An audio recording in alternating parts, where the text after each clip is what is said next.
Hello everybody, welcome back to our YouTube channel. Today in this video I am talking about Clover Health Investment Scope.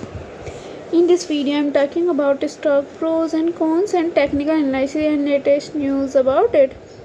The stock is trading at 1.17 US dollar with 1.74% positive in a day. We can easily see stock was volatile for a day. The volume of stock was recently not all-time high, so the fundamental stock is better for today. Before buying and selling the stock, please consult your financial advisor. Today's video is done. Thanks for watching. Please subscribe my YouTube channel and like the video, and also comment all related queries.